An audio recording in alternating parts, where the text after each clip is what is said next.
We want to begin with a brief prayer too, maybe so we'll get started. So let's bow our heads. Blessed are you, Lord God of all creation, for in your goodness you've given us life and freedom. And we thank you for the University of Scranton, which is shaping us and changing us even at this very moment. We ask you to help us to learn, help us to know what you would have us know. Blessed be God forever. Amen. Well, thank you for being here this evening. See some familiar faces from the few times that I was able to join this group. And I know Father Pat got it started, what was it, Marge? Maybe like 2 or 3 years ago? You're muted, just so you know. It was the January right before the pandemic. We brought the idea together and then launched it through the pandemic. So yeah, and it's been and I know he had a blast with it. I know he really enjoyed doing it. So we're really pleased to be able to continue it. He is, as some of you may know, I don't know if all of you know, that he is up at Lemoyne now. He's the vice president for mission and ministry there, and doing well. Father Pat's doing great, and we miss him, and we're happy to carry on. So we think we chose a good book for the occasion.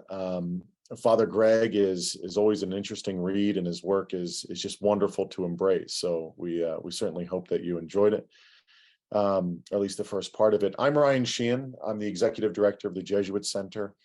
We are a mission and ministry office that works with faculty and staff. So we really work almost exclusively with employees at the university, everything from research and scholarship to weekend retreats, just anything we can do to help animate our employees' understanding of the mission and what it means and how it trickles down to the students at the university. So I guess we work with alumni as well. So it's a pleasure to be here, and I will turn it over to Dan Kosaki.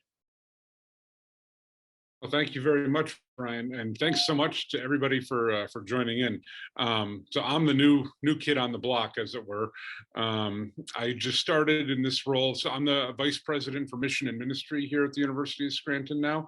I just started in this role in the middle of July, so I've only been at it for 3 months now and a little bit, but I'm loving every second of it. And I would imagine, since you folks are spending your evenings here as alumni of the university, that you loved it here as well. So I'm experiencing that every day through people's generosity and their welcoming. And everybody here seems to have a real place in their life, a real love for the university. So it makes it very easy to be part of this community.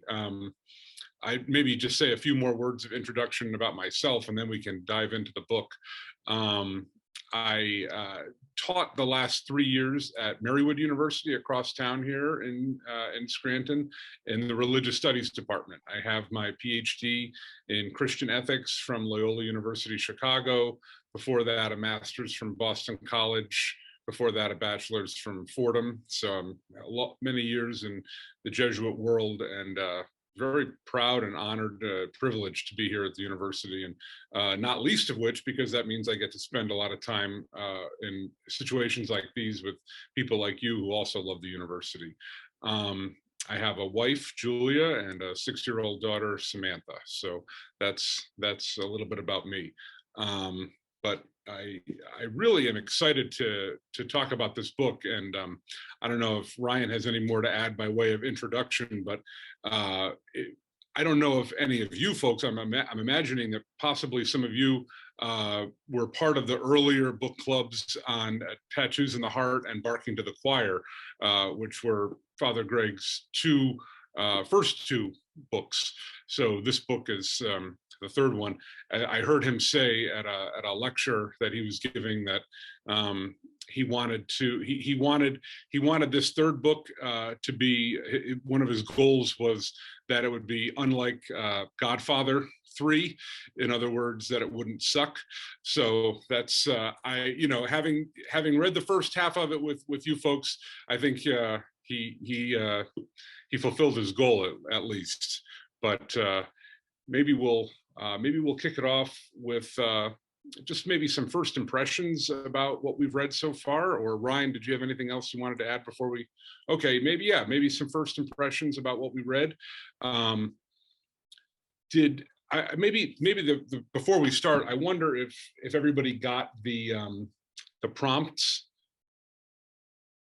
that we sent out. Okay, good. So it could be either general overall impressions, or if anybody wants to dive right in on any of those prompts, that would be fine too.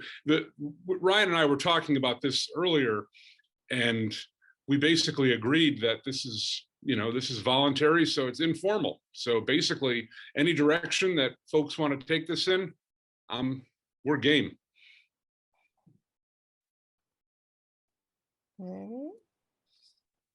Well, I will say that I really appreciated the story on page 9 and 10 about that young girl who had that dream of dancing with God, and God wouldn't let anybody else cut in. I thought that was really, she got it, you know, she got how protected she was and safe. Marie?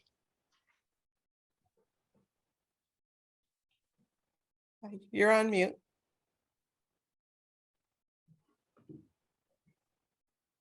You're still. How about that? Do you hear me now? Yep. Okay, I apologize. I'm having a little bit of trouble with the tablet. So I'm in a frame. So I apologize. And I'm also not an alumnus, but I have, my daughter teaches a class there. She's a PhD in nursing. And I've educated and spent a lot of checks, tuition to 6 graduates of the university or Jesuit institutions. So I hope I like to participate in this, because the notice was directed to alumnus. So I'm going to pretend I'm an honorary one. But Father Boyle is an excellent writer. He's and very interesting, very, very compelling stories, but he does it in a framework that shows a religious background, obviously, and intermingled with real life events and quotes from all different people, from the Pope to Scrooge. And I think his story is compelling, and I have a whole new concept of mercy. I thought his way of explaining things was very, very interesting and all-consuming.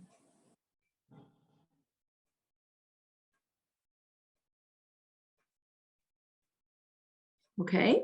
Yeah, thanks, Marie. That's great. It's really well put. That's beautiful. As Marie was just talking there, I just was thinking about what she said about mercy. So I'm going to refer to page numbers throughout. So feel free to follow along or listen, whatever, however you're most comfortable. So I'm looking at page 65, top of 65, and on to 66. But at the top of 65, Boyle writes, I think 3 lines down, I think we settle for just forgiveness when we're being offered mercy. I think mercy is more spacious. Let's embrace mercy. In this way, as my friend Jack Kornfield says, we set the compass of our heart. He talks about mercy and then, wholeness and whole people as he continues on that page. And it's really, I think, a fascinating turn. If you go down to the bottom of that page, he writes 3 lines from the bottom now. Our designations are stumbling blocks. Good people, bad people, blame people. But whole people don't go to prison, nor do they gun people down, nor do they carry tiki torches in Charlottesville chanting, Jews will not replace us. nor do whole people demonize anyone ever. Wholeness and health are worth our aspiration. My wife and I, for some reason, have begun watching the series on Netflix on Jeffrey Dahmer, and we're about halfway through, and I don't necessarily recommend it or not recommend it, but what's become very obvious is where Boyle has written elsewhere in his first two books, hurt people, and cherished people, cherish people. It's very clear that Jeffrey Dahmer was a hurt person, as are many of these homies as they're growing up. So I was just so struck, and Marie, you raised this, your comment raised this for me about God's mercy, God's compassion, God's graciousness, and that's something that Boyle is putting forth that we don't see a lot of, I think, in society. On a day-to-day basis or in the political world. Go ahead, Marie. Yeah, go ahead. And then Terry.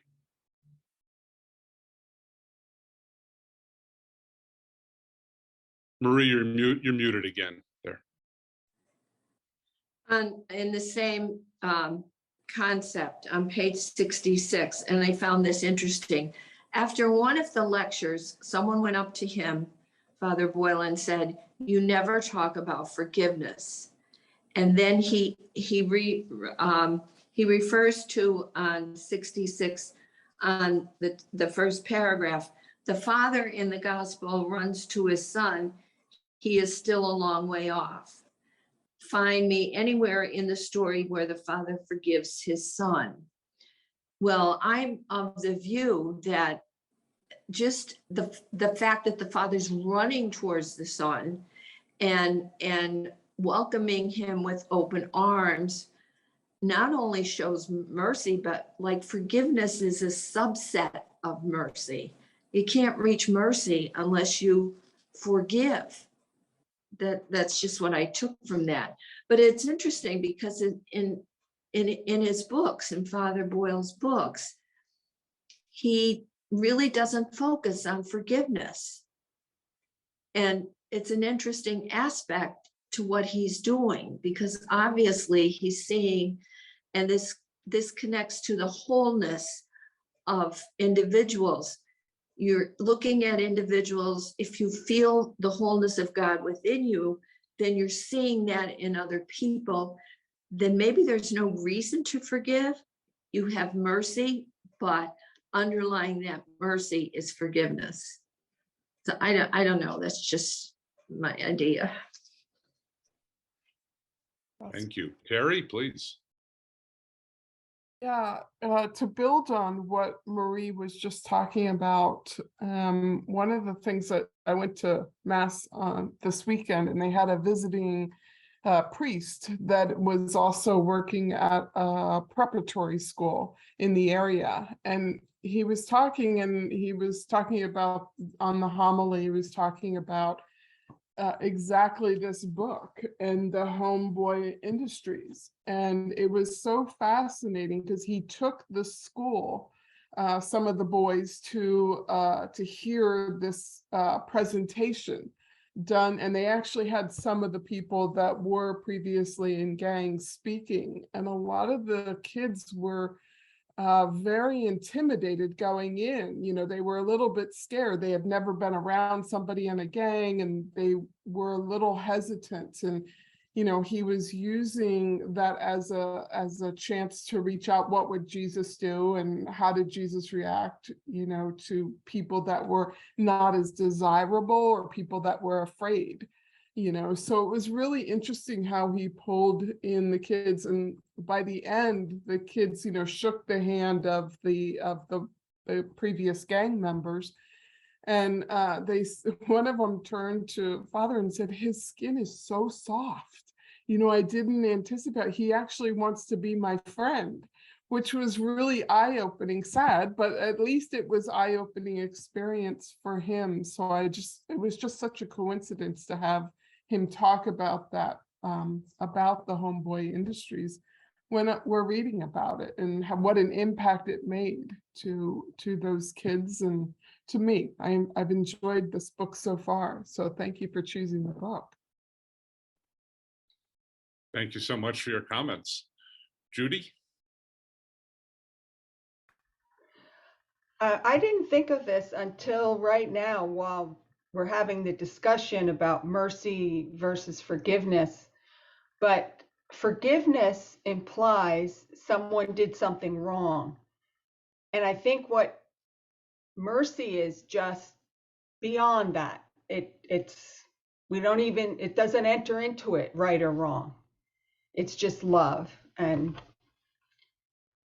that's a great thing that our group is able to talk about things and gain insights from each other's perspective. He's on my bucket list of somebody I want to meet. And there aren't too many other, Richard Rohr is the other one, but.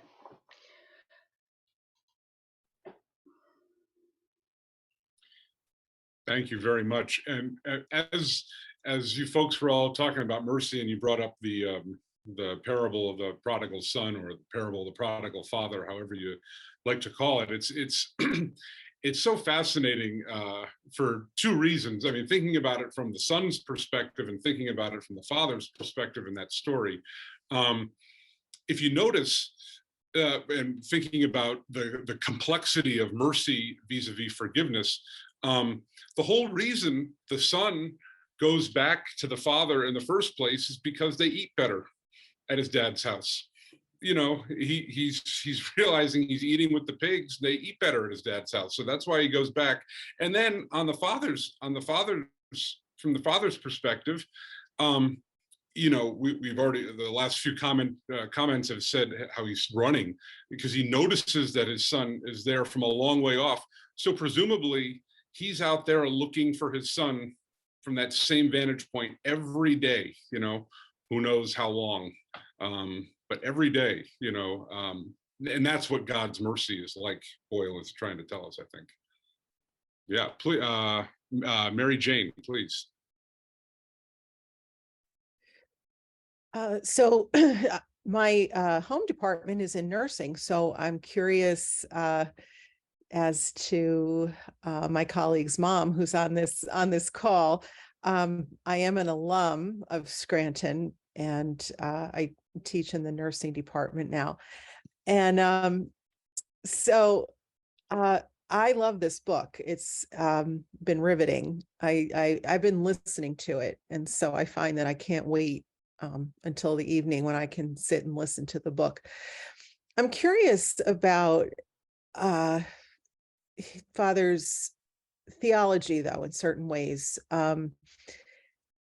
In getting back to this idea of mercy versus forgiveness, he doesn't seem to embrace the idea of sin.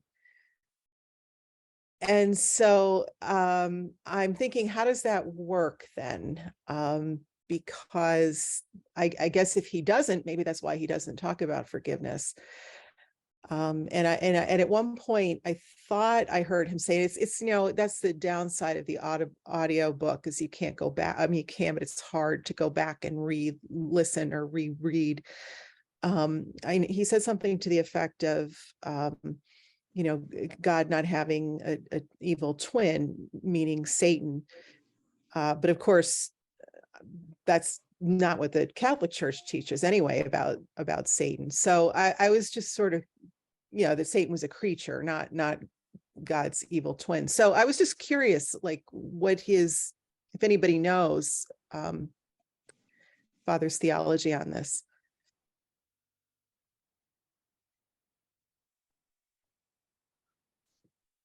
Marie, did you want to jump in there?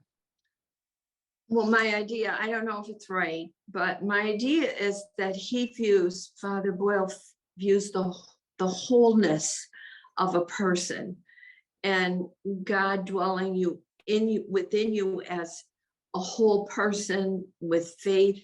And when you share this with someone, you view them as being whole.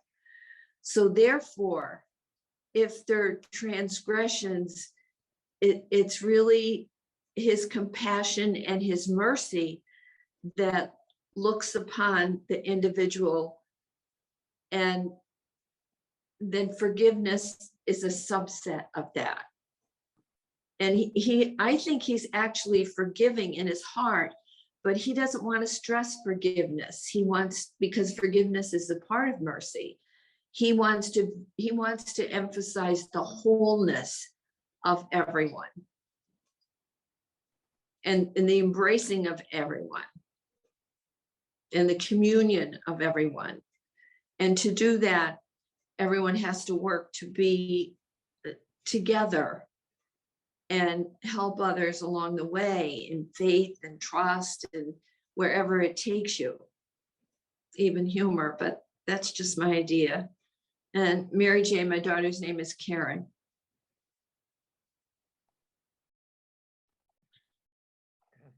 Phil, please go ahead.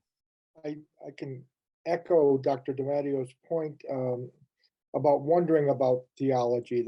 That's my background, and I also had the experience about 10 years ago starting to get involved with prison ministry. So one of the dimensions that he mentions throughout that I would certainly echo in my own experience is that it was a way to revitalize my own faith. And I've been an active churchgoer in a variety of ways for my whole life, but getting to know the folks who are imprisoned helped me to appreciate my faith in a variety of ways. And it's simplistically that we're all in it together, that all of us need God's mercy, and to break out of the judging, which is so difficult for us to break out of. Those are among the things that I had kind of come to on my own before then. I used to say to the guys, there is nothing that you or I could do that would stop God from loving us. And that's about as far as I got in terms of his universal tenderness and acceptance and expanding the community. But I'm wrestling with some of the, if you want, the dogmatic implications of it, and I simply haven't had time to process it fully. Well, so that maybe that's enough of this.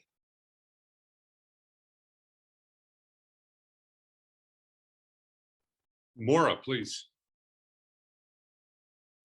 Hi, everybody. It's great to be back with the group. Going on this and following what Phil said and Marie about the sin and all this, it's kind of hard to wrap your mind around, and I couldn't find where in the book, but at some point, Father Greg talks about how it's hard for us to get to understand God in the sense because we think like we think as humans on earth in our black and white and not really in the realm of God. And I guess for me, like I remember when I was a little girl, I had an older brother who was always getting into all kinds of trouble. And I was so afraid, what if he died? He wasn't going to go to heaven. And then I was so upset about that. And my mom said to me, well, when you go to heaven, you're with all those that you love. And so if you love him, you're there. And I think looking back on that was a very simple thing, but I think that we can't understand God because we think like we do in boxes or in lines or parameters. And I think what Father Greg is trying to show us, or in his way, is God is so much more than that, is what I'm getting through it, because he has such a compassion for these homeboys and homegirls, and it's just really beautiful to see how he interacts with them and how he tries to bring them to us so we can get a better understanding of who God is, really. Thank you. And before I get to you in 1 second, Jack, I just want to, it's become clear to me as we're talking that we're hitting some of the points that we laid out in the prompts.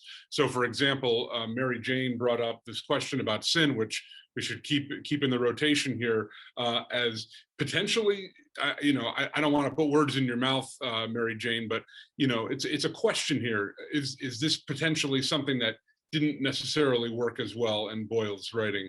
Not saying that you're saying that, Mary Jane, but it's an open question. And then in Maura's point on the first prompt, talking about living in challenging times, a lot of that has to do with us seeing things in a black and white way, and leading to us versus them, and having these really defined images of God, which Boyle says oftentimes are too small, inadequate, partial, right? So anyway, just want to make it clear that you're all touching on these prompts. Oh, by the way, these prompts don't have right or wrong answers, so they're not like Ryan's exams that he gives in his class. All right, Jack, please.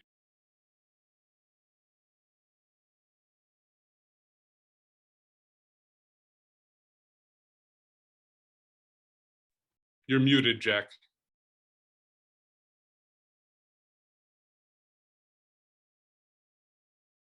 Jack, you're muted.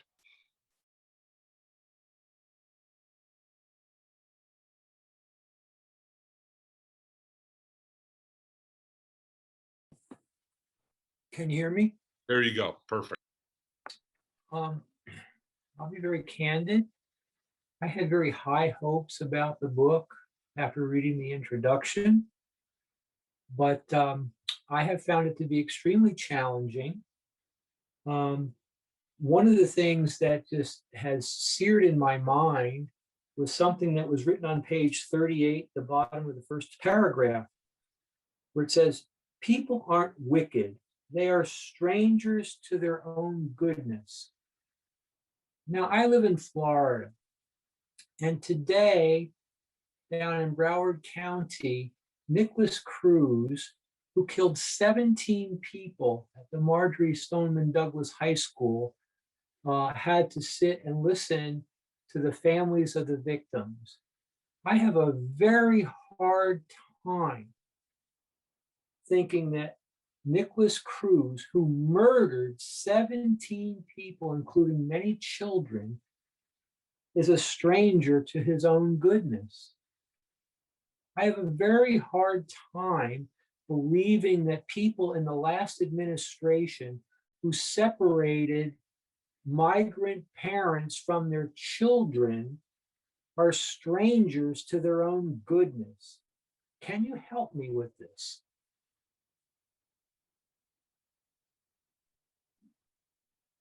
I could speak to the murderer in Parkland. Clearly, he was broken before that happened. These are not the actions of someone, to use his language, who's in touch with what's good about himself.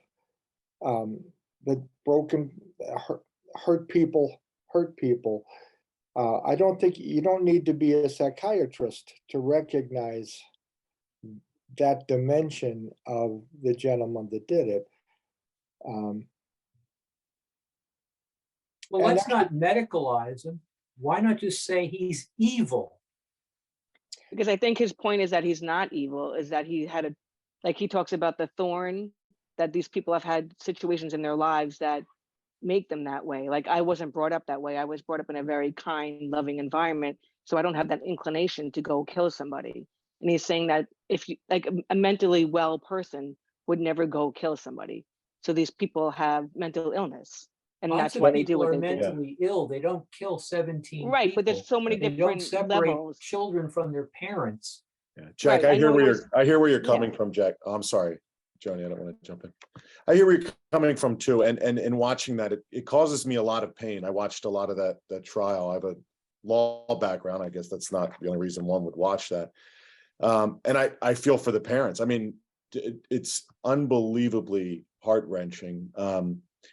And painful, and you see the judge crying at times, people tearing up, and I don't disagree with labeling some of it evil. I mean, the act itself is 100% evil. It's also difficult to hear some of the testimony in that trial where people or the system let him down over time, and I think We don't have to agree with it. I'm not trying to convince you of anything, Jack, but it did break my heart when when people were talking about the red flags that went up, that people were aware of this and people failed to listen, they failed to care. And I think in Boyle's experience with the homies, it's that continual failing of people, parents, family, from very early in childhood. And so I agree, the act was evil, and I couldn't fathom being thrust into that. But even again, looking back, the breakdowns and the loss of humanity and where people failed this young person is a lesson for society and for structures in society to not let that happen again. And in terms of the border, I have a lot of experience going down with the Keno Border Initiative, of working with migrants, doing that's a breakdown in humanity as well. You know, the failure of sides to see individuals as human beings, as struggling. And I think it's the same block. I mean, I'm not making it political, it's not the point, but Biden now, you know, helping assist with walls going up in Arizona because politicians need it there. It's this breakdown in seeing people as suffering, as human, as needing our assistance. So I hear you, Jack, I understand. But part of me also sees that Greg Boyle perspective and seeing, boy, this is where this person was failed throughout his lifetime as well. Doesn't answer, it doesn't make sense of it, but part of it. Maura, you want to hop in? Jack, what you said, I thought when I was reading this book, and I read it and I also do Audible with it, it's easy to have compassion for these homies that Father Greg is giving this insight into when he talks about where they came from, and some of the things they say are just so deep, and they get this heart of Jesus so much more than sometimes I think I ever will. But at the same time, as much compassion I feel that I have for them, I also have a lot of anger when I see what's happening in our world and actions people have taken, especially the past 5 or 6 years. There's such a breakdown in societal norms and kindness, and I have a hard time too, and it's really a challenge. So reading a book like this is good for me because I don't want what's happening to change who I am, but that can so easily happen, and then you can see how it's happened to other people. But it really is, Jack, a challenge. It's so challenging, and I agree with what you're saying, like how to carry the compassion I have for these people that Father Greg is describing to the people that I see on the other side of the aisle, so to speak. Again, I'm not going to, like the other people who have spoken, certainly not going to have a really great answer to your point, Jack. I've been sort of throughout the day paging through his first 2 books, and I haven't found him having written anything on the first chapter of the book of Genesis. So if other people here are, if that's ringing a bell for somebody, correct me. But I would have to think that it has really, it's been something that he has interiorized, because if you remember, everybody, in the first chapter of the book of Genesis, so the very first chapter of the Bible, after each day of creation, it says that God saw what God had created that day and said it was good. And then after the 6th day of creation, God looked at everything God had created, and behold, he said it is very good. So when I teach, this this account, this narrative of creation to my students, I basically say that God doesn't make crap. God doesn't make wretched things. So in other words, everything God makes, including every single one of us, is good. So Boyle doesn't mention it explicitly, but on page 40, everybody, he talks about, right in the middle of page 40, he says, to borrow from Obamacare, goodness is our pre-existing condition. In other words, from the moment that we're created, we're good. Or in fact, we're very good. Everything God creates is very good. And, you know, along the way, things happen in certain people's life. And he makes the point, I'm not sure if I'm going to be able to find, on page 58, he makes the point that this is a matter of chance, not choice. So to go back to something that Phil was saying a few minutes ago, that something clearly happened in this, in Nicholas Cruz's life, right? That by chance, right, something clicked whereby he became completely disaffiliated somehow with his own goodness. You know, and I mean, that's, I don't expect anybody to be, and certainly not the families of those poor children, right? Those poor victims. I don't expect that to be, you know, exculpatory. That's the best way to put it. It's explanatory, not exculpatory, right? It explains why this has happened, but it doesn't absolve the crime. You know, it doesn't absolve the thing. But it gets back to, I think it gets back to Mary Jane's earlier question about sin, because to actually answer Mary Jane's question, Boyle's theology, no, he doesn't believe in sin at all. I mean, he says, well, I'm not thinking, let's see, oh, page 45, God doesn't see sin, God sees son. Earlier in that chapter, when he's quoting, he says, bottom of page 37, I'm with Dame Julian of Norwich, who found the mystical view and did away with sin. I believe, she writes, that sin has no substance, not a particle of being. More than 100 years later, John of the Cross ceased to believe in sin. You put on the mind of Christ, then sin doesn't exist.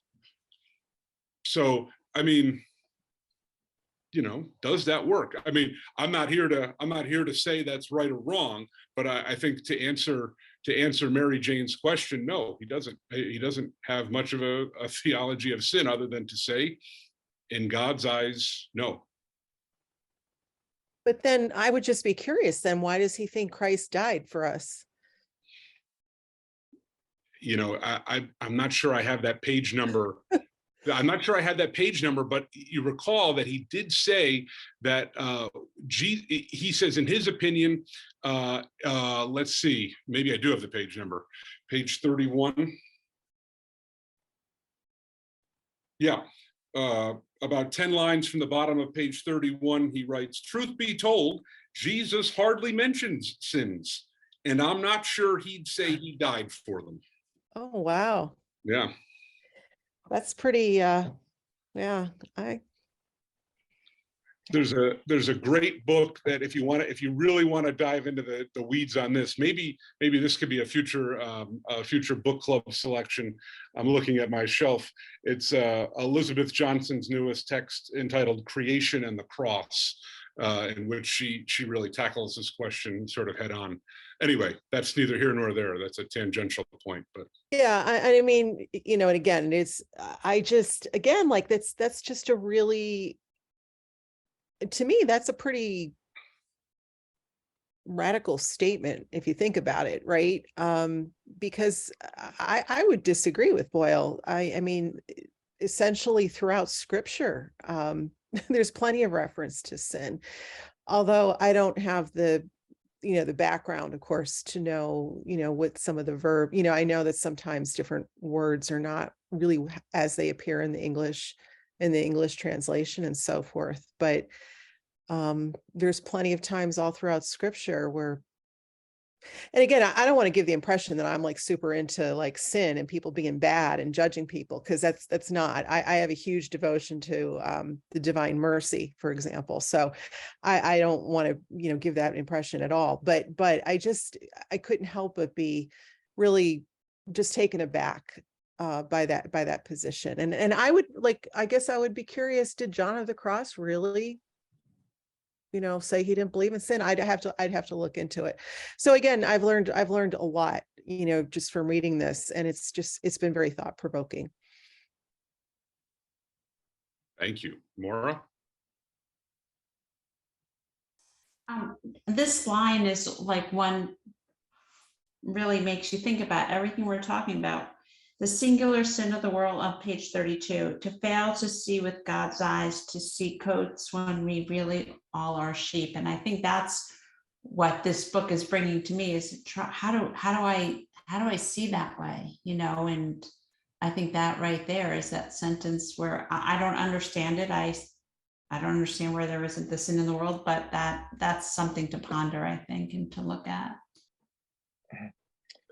And if we just want to read the text, and I'm going to get right to Eileen Wallace, if you just want to read the text, the singular sin of the world, to fail to see with God's eyes. So if you take him at his word, then if you take him at his word there, then he does believe in sin. But he boils it down to one sin, to fail to see with God's eyes. But in any case, that there's a discrepancy there.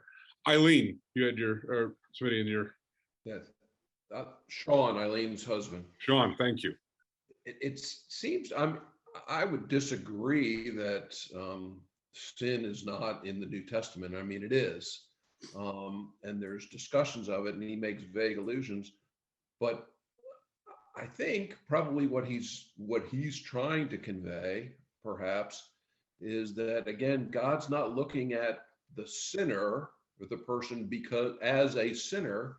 He's looking at the whole person, and that's seems to me something that comes through all of this. That yes, you know, the murderer Cruz committed a murder, but that's not his entire being. And I guess that's the great thing about God and His mercy, that He's not focusing on you did this and I forgive you. At least not as Boyle is describing, but that I love you. And, you know, my kids did things that I didn't like, but I still love them. And I think that's kind of the focus. So he's not ignoring the reality of sin, the fact that sin occurs. Christ wasn't, I don't think. And Boyle just, tries probably to be more Christ-like in saying, I'm not focusing on that aspect. Yeah, it's there, but they're whole people that exist in more ways than just what they've done. They're if they've sinned or they've fallen away. Okay, Marie and Judy. Marie. I am unmuted. Well, I thought his description of tenderness was very important, might fit in with this, because obviously he does recognize sin, but it's not us, he's not stressing it, because he's stressing the wholeness of each individual and how we are in communion with them, how we remember them, which was in chapter 4. And so I think he makes it a point not to focus on sin. But if he's advocating, for example, as he is, tender mercy, then mercy is compassion or forgiveness for sin or some wrong. So in an oblique way, it's an underlying, it goes back to my original feeling, which may be wrong, that he's really stressing the mercy part and the uniting of people and just changing our attitudes. Like when the inmate asked the matron if he was an evil person, and she said, well, we made different choices. And Father Boyle said, oh, she came so close. It's not choices, it's chance. So I think he's explaining his different view of treating these individuals who have issues and who have done things that they are paying for, not just their background, but as a whole human being, as born one day as a newborn child, and just not being judgmental about it. Thank you very much, Judy, and then Angel. I think Greg Boyle does very much what Jesus does. If we think of the New Testament, who does Jesus call out? He doesn't call out sinners. He goes with, the adulterous woman. He goes to Zacchaeus's house for dinner. It's the Pharisees, the ones who think that they are good and holy. And I think that is pretty much what Dan, the line that you read about, that's the sin. Jesus summed it up very easily. If we don't love one another, and the fact that there are gangs is society's problem. All of us are involved. And I think that's part of what Marie has been saying about the whole person, the universal Christ, the goodness that is the potential in all of us. And if we have been given so much, it's very easy for us to not murder. But when reading these stories of the horrendous, unthinkable lives that these kids have had, I think what Greg Boyle is saying is the sinners aren't always who we think the sinners are. And that's where the no judgment comes in, mercy, not that what they did is right at all, or with anyone who commits any of these crimes. But we continually need to, I think, discern what is our role in all of the sin in the world. Yeah, and just to echo what Marie and Judy both said too, I think for me what stands out a lot that Father Greg is talking about in trying to see as Jesus sees too, and to love everyone, is this humility that he has. And the tenderness, that theme he brings throughout the work, he weaves in throughout the whole work, because the humility really strikes me. We all have egos, not like we're all vain, but we all have, this like sense of justice, right, that we all want in life. But I think that he's just saying we need to put humility first, and I think, like, for example, one of the lines, I also listened to the Audible version, so I don't have a page number, I'm sorry, but one of the lines that struck me was when he said, these people that he deals with, you might think they pulled a fast one, but it's just that they've had a hard one. And I think that's really, it's something to think about when we're dealing, with people who have had different lives than us. That really struck me. So that the aspect that I just wanted to add was that humility piece. I think that's something that I really took away from it.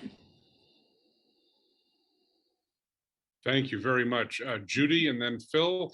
And then I certainly want to make sure, as we're coming up on 50 minutes here, I want to make sure that other people who haven't had a chance feel more than welcome to jump in too. Judy, please.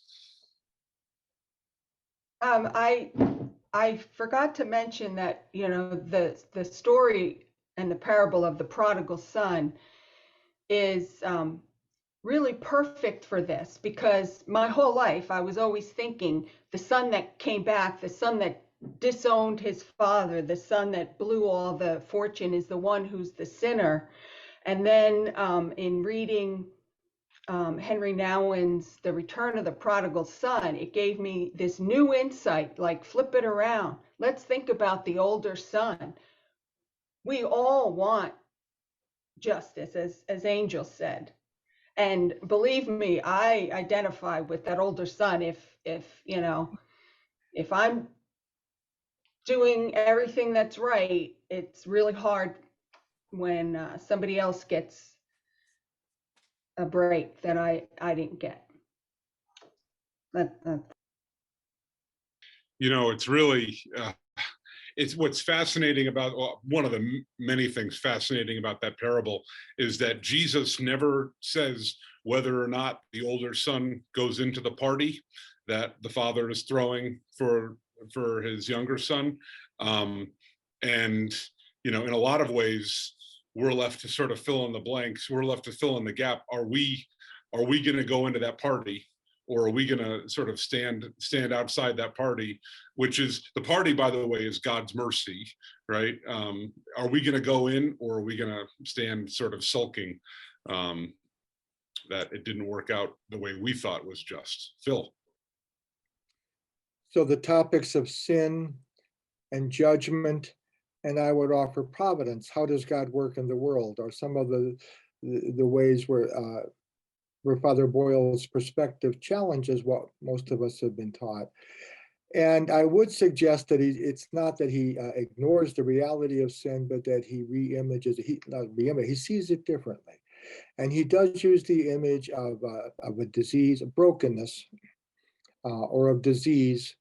And I think that there are historical precedents for sin being seen in that way. Why did Jesus die on the cross? To show us how much God loves us. And that it's, again, it is the same basic idea that is traditionally distilled into the forgiveness of sins, but it approaches it in a different way. And the Eastern Orthodox Church has traditionally taken that different perspective on understanding how do we make sense of what God did for us in the life and death and resurrection of Jesus? Enough. Thank you. We talked pretty briefly about, just in passing almost, about chapter 4, the 8th sacrament.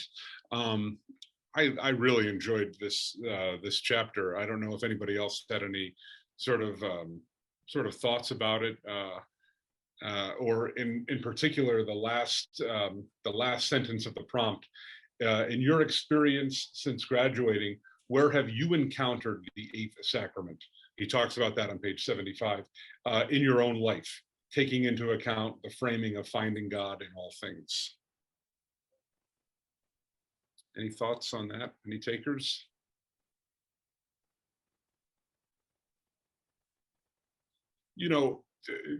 As Phil was just talking about, all those bases that Phil covered, as far as Boyle sort of taking a different perspective than perhaps the perspective that we've been taught in catechism course or in Catholic school or whatever, over many decades. Sort of that list of the official 7 sacraments is sort of drilled into people as they're growing up. And for me anyway, one of the things that I found so refreshing about this chapter is just the reminder that I think we all need at times, certainly I need anyway, that God is always right there, sort of closer to us than the clothes that are on our bodies. I had a professor in graduate school named Michael Himes, who gave the following as his sacramental principle. He said, "What is always and everywhere true must be noticed, accepted, and celebrated somewhere, sometime." And God's presence, God's grace, God's love is the thing that is most true always and everywhere. And so it becomes very easy to take that for granted. But the reality is, and Boyle gets to this, is that literally everything in the universe has the potential to be sacramental. So earlier in the text, he called it the piety of the open eye. So the more attentive we are to the graces in our lives, the more attentive we are to the sacramental reality of things. Anyway, but you don't have to, if there was something else you wanted to bring up, by all means. Maura, please. I love that you put in this chapter, the eighth sacrament in the prompts, and my husband and I were talking about this, and this is just an aside, he thought the eighth sacrament should actually be the washing of the feet. But I think it's just a point that there could be more than the 7 sacraments, and we just have to look outside of that box. And if I could build on Mara's example there, I used to call it the sacrament of the wiping of the butts. My mom took care of my grandmother after she went senile, and it really bothered her that she couldn't get to church because she was providing basically 24/7 care, and a lot of that was the wiping of the butts. And I tried to get across to her that Christ is present in those acts of service. And no, enough said again. Well, it's an act of mercy to do bodily care. And for re-imaging sin, I think in a different context, someone noticed that the social determinants of health, which are all the buzz in the healthcare community now, are actually the same as the criminogenic factors, what leads people to crime. And making people healthy, what Father Boyle calls the wholeness, is the most powerful way to address the reality of crime and evil in our world. And we're beginning to see that from a variety of different perspectives.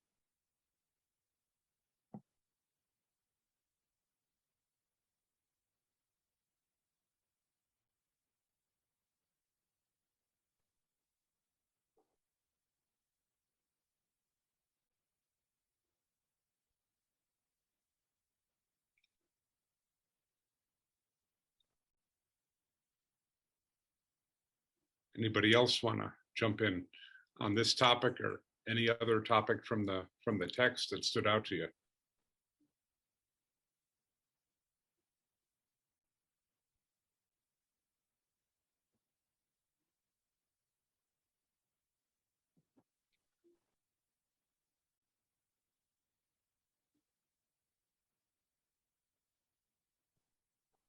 I don't have a whole lot to add, Dan. I know everybody's probably ready for the Phillies game in about 5 minutes.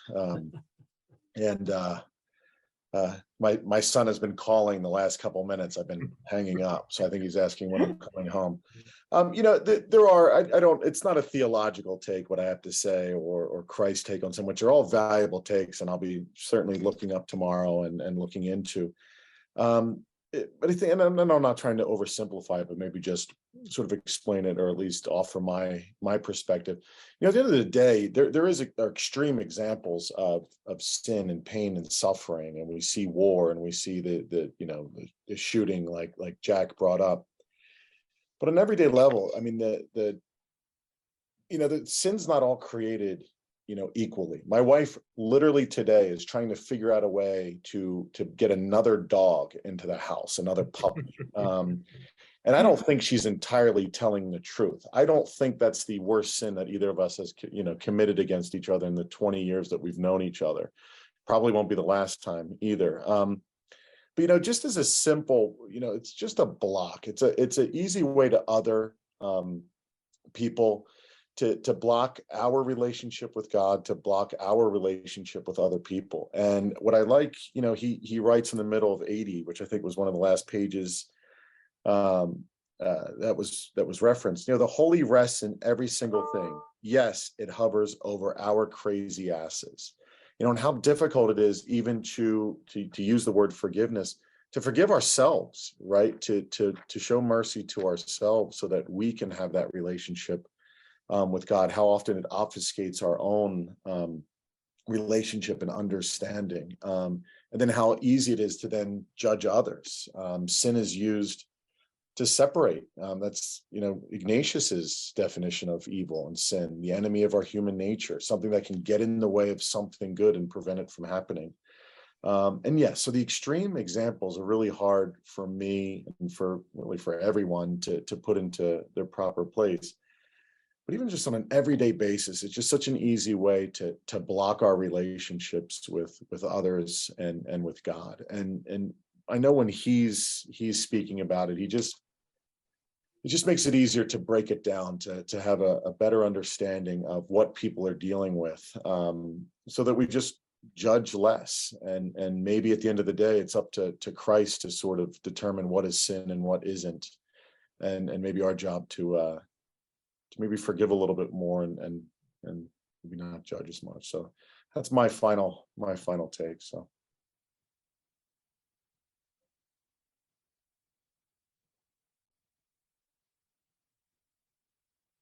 Well, thank you all for your participation and for joining us here tonight. Correct me if I'm wrong, Marge, I think we're meeting again in 2 weeks from tonight. That's correct. Yep, 2 weeks.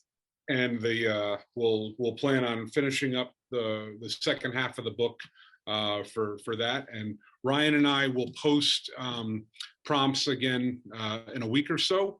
And that'll just like tonight, get us thinking, in a general direction. And then, what I'll do at the beginning of the conversation is maybe I'll post the prompts in the chat so we have that for easy reference during our conversation as well. But I am so appreciative of everything that folks offered tonight, and I look forward to more great thoughts and fellowship together in 2 weeks' time. Thank you so much. Yeah, thank you. Thank you. Thank you. Great seeing all. Really great. Thank you.